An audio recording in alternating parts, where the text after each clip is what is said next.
ఓం శ్రీరామచంద్ర పరబ్రహ్మణే నమః. శ్రీ గురుభ్యో నమః. శ్రీమాత్రే నమః. శ్రీ గణేశాయ నమః.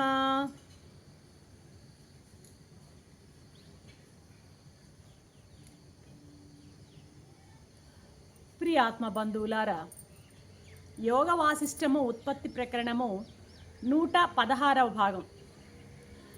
నిన్న దేవి చేసినటువంటి బోధంతా విన్నది లీల. వెంటనే అంటోంది, తల్లి తమరి కృపతో నాకు దివ్య దృష్టి వచ్చింది, దివ్య దృష్టిని ప్రసాదించావు. సూర్యకాంతిలో లోకాన్ని చూస్తున్నట్లు నువ్వు అనుగ్రహించినటువంటి ఈ దివ్య దృష్టితో నేను వాస్తవాన్ని చూడగలుగుతూ ఉన్నాను. లోకపావని ఎందుకో కానీ బహుశా నా పూర్వజన్మ సంస్కారాలో ఏమిటో తెలియటం లేదు, నాకేదో కుతూహలం కలుగుతోంది. నా పూర్వజన్మ సంస్కారాలతో కూడినటువంటి కుతూహలం ఒకటి కలుగుతోంది. ఏంటంటే ఆ కుతూహలం, తమరిక్కన అభ్యంతరం లేకపోతే నన్ను ఆ గిరి గ్రామం, ఎక్కడైతే ఆ బ్రాహ్మడు ఉన్నాడే గృహాకాశంలో, ఆ గిరి గ్రామానికి నన్ను తీసుకుని వెళ్ళు అని అడిగింది లీల. వెంటనే అమ్మ అంటుంది, తల్లి లీలావతి, నీకు ఎంత చెప్పినా నీకు బోధపడ్డం లేదమ్మా, అర్థం కావడం లేదమ్మా. నేను ఇప్పుడు ఒక ముఖ్యమైనటువంటి విషయాన్ని నీకు మరికొంత వివరంగా చెప్తాను, దాని మీద దృష్టి పెట్టి నీవు విను అంటుందన్నమాట. అని లీలావతి, నీ శక్తి ఎంత మాత్రము, నీ లిమిటేషన్స్ అంటే నీవు ఎంతవరకు నీకు శక్తి ఉందో నీ శక్తి నీకు తెలియడం లేదు. అంటే నా శక్తి ఎంత అన్నది నీకు అవగాహన లేదు తల్లి.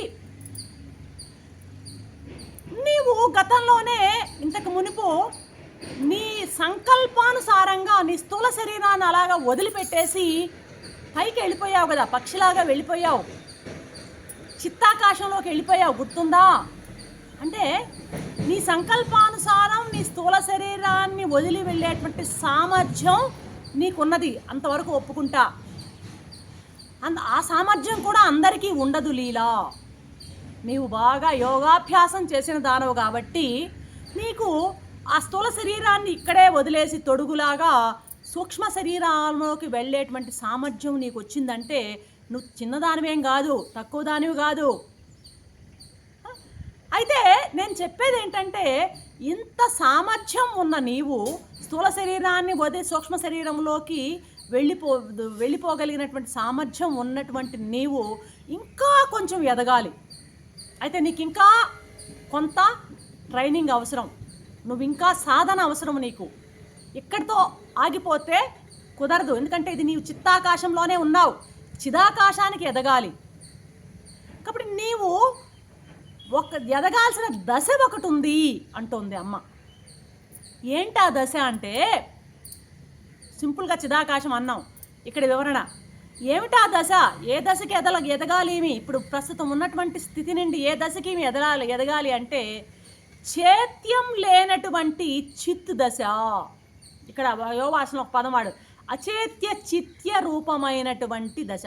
అచేత్య చేత్యము లేని, లేని, చేత్య చేత్యము లేని, చిత్ చైతన్య రూపమైనటువంటి దశ. కాబట్టి నీవు ఏ దశ ఎదగాలి ఇప్పుడు? చేత్యము లేనటువంటి చైతన్యం ఉన్నటువంటి దశకి ఎదగాలి. చేత్యం లేని చిత్ దశకి నీవు ఎదగాలి, అదే చిదాకాశం. అంతే కదా? చిదాకాశం అంటే ఏంది? జ్ఞానంలో ఎటువంటి చేత్యము లేకుండా ఉంటే అదే చిదాకాశం. చేత్యం అంటే ఏంది అనుకున్నాం కదా, నామ రూప క్రియలు, అదేవిధంగా ఒక దేశ కాల వస్తువులు, వృత్తులు, వాసనలు, ఇవన్నీ కూడా మురికి చేత్యము. ఆకాశంలో మబ్బుల్లాగా చేత్యం ఇది. ఆ చేత్యము లేనటువంటి జ్ఞాన స్థితికి ఒక దశ ఉంది, చేత్యము లేని చిత్ దశ ఒకటి ఉంది. ఆ దశకి నీవు ఎదగాలి. కాబట్టి ఏ రకమైనటువంటి విజాతీయ వస్తువులు లేనటువంటి, ఇప్పుడు చెప్పాం కదా, నామరూప క్రియలు, దేశకాల వస్తువులు, వృత్తులు, వాసనలు, ఇవన్నీ కూడా విజాతీయం అన్నమాట. జ్ఞానానికి విజాతీయం. ఏ విధమైనటువంటి విజాతీయమైన వస్తువులు లేనటువంటి సజాతీయమైనటువంటి చైతన్య స్మృతి అలాగే కొనసాగాలి. కేవలం జ్ఞానం, చైతన్యం మాత్రమే ఉండాలి, కొనసాగాలి. ఆ చైతన్యంలో, ఆ జ్ఞానంలో ఏమీ చైత్యం ఉండకూడదు. మనం చెప్పినటువంటి మలినాలు ఏవి ఉండకూడదు. అట్లాంటి దశకు గనక నువ్వు ఎదగగలిగితే లీలా, ఆ దశను నీ దృష్టి గనక పట్టుకుంటే, ఆ దశకు నువ్వు ఎదిగావంటే, నీకు ఆ దశను నువ్వు దృష్టి గనక పట్టుకుంటే, అప్పుడు నీవు ఈ శరీరాన్ని వదిలేసి అమలమైన రూపంలో నువ్వు భాషిస్తావు. ఇప్పుడు చూడు, ఏమడిగిందామే, నేను అక్కడ పోయి ఆ చిదాకాశంలో ఉన్నటువంటి ఆ గిరిగ్రామంలో వాళ్ళని చూడాలా అనింది. ఈమె లిమిటేషన్స్ చెప్తోంది అమ్మవారు. తల్లి, నువ్వు ఎంతవరకు ఎదిగావంటే చిత్తాకాశం వరకు ఎదిగావు, చిదాకాశంలోకి ఇంకా ఎదగలేదు. నువ్వు కనుక ఆ రకమైనటువంటి ఆ స్థితి కనుక, చైత్యం లేని చిత్ స్థితికి గనక నువ్వు చేరినట్లయితే నువ్వు అసలు ఎంతో గొప్పగా చిదాకాశంగా భాషిస్తావు. నీవు అలాగా ఆ స్థితిగా ఎదిగినట్లయితే అన్నీ చూడగలవు. నువ్వు మొత్తాన్ని, నువ్వు అడిగిన గిరిగ్రామంలో ఇదే కాదు, నీకు మొత్తాన్ని నీవు చూడగలవు. నీ పైకి ఎగిరేకపోయే కొద్దీ కిందనున్నవన్నీ చూడగలవు. ఇటు చూడండి, ఫర్ ఎగ్జాంపుల్, నేను కిందనే మా నేల మీదనే రోడ్డు మీద ఉన్నాను అనుకోండి, నా చుట్టూ ఉన్న కొన్ని ఇళ్ళు, కొంత రోడ్డు అదే కనబడుతుంది. నేను ఇప్పుడు మేడ మీద కూర్చొని ఈ వీడియో చేస్తున్నాను. ఈ మేడ మీద కూర్చున్నప్పుడు నాకు రోడ్డు మీద కంటే కూడాను మేడ మీద నాకు ఇంకొంచెం విస్తృతి కనపడుతుంది. ఇంకొంచెం ఆ దూరంగా ఆ కొండలు, ఆ చెట్లు, ఆ ఇళ్ళు, అటువైపు ఎంత కనుచూపు మేర ఎంత ఉందో అంతవరకు ఆ నది అన్నీ కనపడుతున్నాయి మేడ మీద ఎక్కితే. అలా కాదు, నేను ఇప్పుడు విమానంలో పోయాను అనుకోండి, విమానంలో హెలికాప్టర్లో అలాగ ఒక రౌండ్ వేసాం. మన చీఫ్ మినిస్టర్లు, ప్రైమ్ మినిస్టర్లు వేస్తుంటారు వరదలప్పుడు. అప్పుడు ఏం చేస్తారు, వాళ్ళు అంతా చూస్తూ ఉంటారు, ఆరాలో చూస్తూ ఉంటారు, వాళ్ళకి ఇంకా ఎక్కువ కనపడుతుంది. నువ్వు భూతాకాశంలోనే ఉంటే కొంతే చూడగలవు, చిత్తాకాశంలో ఉంటే కొంతవరకు చూడగలవు, చిదాకాశంలో వెళితే నువ్వు అన్నీ చూస్తావు. నువ్వు ఆ చిదాకాశంలో కనుక ప్రవేశించావంటే నువ్వు అన్నీ చూస్తావు తల్లి. నువ్వు ఇప్పుడు చిత్తాకాశంలో ఉండవు. అందుకే చిదాకాశంలోకి పోవాలంటే ఒక అడ్డంకుంది. ఏంటది? స్థూలదేహంతో నువ్వు పోలేవు. అర్థమైందా? నువ్వేమనుకుంటున్నావో ఈ స్థూలదేహంలోనే ఉండి ఇక్కడ ఉట్టికెక్కలేనమ్మ స్వర్గానికి ఎక్కడం అన్నట్టు ఈ స్థూలదేహంలోనే ఉండి నేను అన్నీ చూడాలా, చిదాకాశంలో ఉన్నాయి అన్నీ చూడాలి అని అంటున్నావు. ఇది అత్యాశ లీలా, చాలా అత్యాశ పడుతున్నావు. నువ్వు ఉన్నది భూతాకాశంలోనే ఉండి, స్థూలదేహంలోనే ఉండి నువ్వు చిదాకాశాన్ని చూడాలని కోరడం ఉంది, చూసావా? ఇది అత్యాశ. ఈ స్థూల దేహం అనేది నీకు పెద్ద అడ్డంకి తల్లి. ఈ స్థూల దేహాన్ని వదిలేస్తే కానీ నీకు స్వేచ్ఛ లేదమ్మా. ఇంకా అంటుంది, స్థూలదేహమే కాదు లీలా, సూక్ష్మదేహం కూడా ఆటంకమే. స్థూలదేహము ఆటంకమే, సూక్ష్మదేహము ఆటంకమే. స్థూలదేహం అయితే జడాకాశంలో ఉంటావు, సూక్ష్మదేహం అయితే చిత్తాకాశంలో ఉంటావు. ఈ జడాకాశము చిత్తాకాశం వదిలేస్తేనే నీకు చిదాకాశం నీకు ప్రాప్తిస్తుంది. అర్థమైందా? కాబట్టి ఈ జడాకాశము చిత్తాకాశము రెండు ఆటంకాలే నీకు. వీటి నుంచి విడిపడాలి. నువ్వు చిదాకాశ రూపిణివైపోవాలి. ఆ చిదాకాశమే దేహం కాని దేహం అర్థమైందా? ఇప్పుడు సూక్ష్మదేహంలో ఉన్నాం, ఇప్పుడు అక్కడికి వెళ్తున్నాం చిదాకాశంలో. అది కూడా దేహమే, దేహం కాని దేహం అంటున్నాడు ఇక్కడ అనమాట.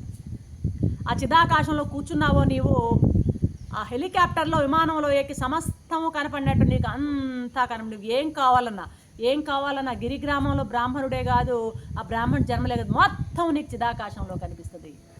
దాన్ని ఏమంటారంటే సర్వజ్ఞత అంటాం, సర్వసమర్థత అంటాం. ఇప్పుడు చూడండి, పరమాత్మ సర్వజ్ఞుడు, పరమాత్మ సర్వసమర్థుడు, సర్వవ్యాపకుడు. చూడండి, చిదాకాశం సర్వవ్యాపకము, సర్వజ్ఞము, అన్నీ తెలుసుకుంటుంది, అన్నీ చేయగలుగుతుంది, సర్వశక్తిమంతుడు, సర్వవ్యాపకుడు, సర్వజ్ఞుడు, ఇవన్నీ బ్రహ్మ. ఇప్పుడు చిదాకాశంలోకి వెళ్ళడం అంటే ఇంక పరమాత్మ అయిపోవడం. అర్థమవుతుందా?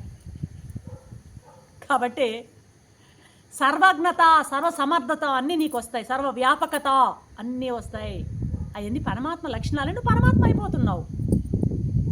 లేలే కాదు, మనం కూడా సాధించవచ్చట వశిష్ఠ మహర్షి చెప్తున్నాడు. లీలా అంటుందమ్మా, నువ్వు స్వతహాగా చిదాకాశ రూపిణివే ఒకప్పుడు. మనమందరం కూడా, నాట్ ఓన్లీ లీలా, మనం కూడాను అక్కడి నుంచే వచ్చినాం. ఎప్పుడు విడబడ్డామో ఆడి నుంచి, ఆ పరమపదాన్ని నుంచి, ఆ దివ్యత్వాన్ని నుంచి ఎప్పుడు విడిపడ్డామో మనకు తెలియదు. అనాదిగా వచ్చేసాం. ఈ ప్రకృతి మన ఎప్పుడు ఇలా లిమిట్ చేసేసిందో, ఇవన్నీ ఎట్టా వచ్చిందో మనకైతే తెలియదు. అందుకని అనాది అనేస్తాం. నాట్ ఓన్లీ లీలా, మనం కూడాను స్వతహాగా చిదాకాశం నుండే వచ్చాం. అయితే ఇప్పుడు లీలా పరిస్థితి చూస్తే, మొదటి చిదాకాశ రూపిణివే నువ్వు. అయితే నువ్వు అవన్నీ మర్చిపోయావు, జడాకాశంలో పడిపోయావు. కానీ నీవు యోగ బలంతో నువ్వు జడాకాశాన్ని వదిలి మళ్ళీ సూక్ష్మదేహంలో అలా చిత్తాకాశంలో వెళ్ళే స్థితి నువ్వు ఎదిగావు. చిత్తాకాశానికి పోయే స్థితి ఎదిగావు. అర్థమైందా? మళ్ళీ ఏంటంటే అంతవరకు ఎదిగావు, కానీ నువ్వు ఇంకా ఎదగాలి. ఇంకా ఎదిగి అభ్యాసం చేసి ఇంకా ఎదిగితే గనక నీవు చిదాకాశాన్ని అందుకోగలవు తల్లి. కాబట్టి నీకు ఇంకా ఉంది సాధన చేయాల్సింది, అభ్యాసం చేయాల్సింది ఇంకా ఉంది. అటువంటి అభ్యాసాన్ని చేయడానికి నీవు ప్రయత్నించు. నువ్వు బాగా సోమరిపోతైపోయావు లీలా. అందుకే ఇక్కడే ఈ జడాకాశంలోనే ఉండి నేను అన్నీ చూడాలని తహతహలాడుతున్నావు. అభ్యాసం చేయాలమ్మా. అభ్యాసం లేకపోతే నీకు ఆ బ్రహ్మతత్వం ఏమాత్రము నీవు పొందలేవు. తీవ్రమైన అభ్యాసాన్ని నువ్వు చేసినట్లయితే నీవు ఖచ్చితంగా చిదాకాశాన్ని చేరగలవు లీలా. కాబట్టి నేను చెప్తుంది ఏంటంటే, నీవు బాగా అభ్యాసం చేసి దృఢమైనటువంటి జ్ఞానాన్ని సంపాదించు. చిదాకాశంలోకి నీవు దర్శించేటువంటి అవకాశం నీకు అప్పుడు వస్తుందమ్మా. నీకు ఇప్పుడు ఉన్నది కేవలం చిత్తాకాశమే. చిదాకాశం లేదు నీకు. ఇక్కడేంటంటే రెండు లేవు లీలకి. చిత్తాకాశము చిదాకాశము లేదు, జడాకాశము లేదు. ఏముంది? చిత్తాకాశం ఉందని మధ్యలో ఉంది. రెంటికి చెడ్డ రేవడిలాగా మధ్యలో ఉందన్నమాట. ఇటు ఈ జడాకాశాన్ని వదిలేసింది కానీ చిత్తాకాశంలో చేరింది. ఇంకా చిదాకాశాన్ని ఇంకా ఆమె అందుకోలేదు. కాబట్టి ఈ చిత్తాకాశాన్ని ఏమంటున్నావు అంటే సూక్ష్మ శరీరం అంటున్నావు, ఆతివాహక దేహం అని ఏ పేర్లైనా కానీ దీంట్లో ఉన్నావు నువ్వు చిదాకాశాన్ని చేరాలి అంటే నీకు ఒకే ఒక ఉపాయం చెప్తాను లీలా. ఏంటంటే ఒకే ఒక ఉపాయం ఏంటంటే వాసనలని వదిలిపెట్టు. నీలో ఉన్నటువంటి వాసనలు ఏమైతే ఉన్నాయో ఆ వాసనల్ని వదిలితే కానీ నీవు చిదాకాశాన్ని చేరలేవు. ఈ వాసనలు ఏం చేస్తాయి నిన్నంటే, ఆ లోపల ఉన్న వాసనలు వృత్తులుగా మారి రూపాలుగా నీ ముందు రూపాలను కల్పించి చూపుతున్నాయి. ఈ వాసనలు, నీలో ఉన్న వాసనలే నీకు రకరకాల రూపాలను కల్పించి చూపుతున్నాయి.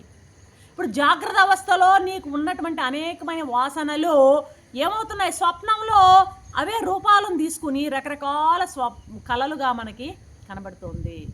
నీ లోపల ఉన్నటువంటి వాసనలే ఆలోచనలుగా మారుతాయి, ఆలోచనలే క్రియలుగా మారుతాయి. కాబట్టి నీలో ఉన్న వాసనలే నీకు రూపాలను కల్పించి చేస్తుంది. స్వప్నంలో జరుగుతున్నది కూడా అదే తల్లి. కాబట్టి నీ వాసనలతోనే నువ్వు ఒక ప్రపంచాన్ని స్వప్నంలో సృష్టిస్తున్నావు. ఇహంలో కూడా అలాగే జరుగుతుంది. కాబట్టి గాఢ నిద్రలో చూడు, గాఢ నిద్రలో వాసనలు ఏమీ ఉండవన్నమాట. అర్థమైందా? కాబట్టి గాఢ నిద్రలో నీవు పూర్తిగా ఒక రకంగా మోక్షాన్ని పొందినవాడు అయితే అదే మోక్షం కాదు. ఆ నిద్రను తమస్సును వదిలేస్తే కానీ అక్కడ తమస్సు అనేది ఉందన్నమాట. ఆ తమస్సు అనేది లేకపోతే ఎరుకలో కూడా గాఢ నిద్రని కానీ పొందగలిగితే, జాగ్రత్తలో, ఇప్పుడు నేను జాగ్రత్తలో ఉన్నాను, జాగ్రత్తలో ఉండి గాఢ నిద్రలో పొందేటువంటి ఆనందాన్ని నేను కనుక పొందినట్లయితే అది నిజమైనటువంటి మోక్షం. గాఢ నిద్రలో ఎంత ఆనందాన్ని నేను పొందుతానో ఆ ఆనందాన్ని కనుక నేను ఇక్కడ కనుక పొందగలిగితే జాగ్రత్తలో కూడా అదే నిజమైన మోక్షము. లీలా ఏయో పడలేదు లీలా. అవస్థాత్రయాన్ని, జాగ్రత్త, స్వప్నము, సుషుప్తి, ఈ మూటిని బాగా గన నువ్వు అబ్జర్వ్ చేసినట్లయితే అవస్థాత్రయమే నీకు ఒక సద్గురువు. అలా గనక నీవు జాగ్రత్తలోనే ఆ యొక్క గాఢ నిద్రని కనుక సుషుప్తిని పొందగలిగితే నీవు జీవన్ముక్తురాలివే అవుతావమ్మా అని చెప్తున్నారు వశిష్ఠ మహర్షి రామునికి సరస్వతీదేవి ద్వారా లీలకు. రేపటి ఎపిసోడ్లో మరొక అంశంతో మీ ముందు ఉంటాను. అంతవరకు సెలవు. ఓం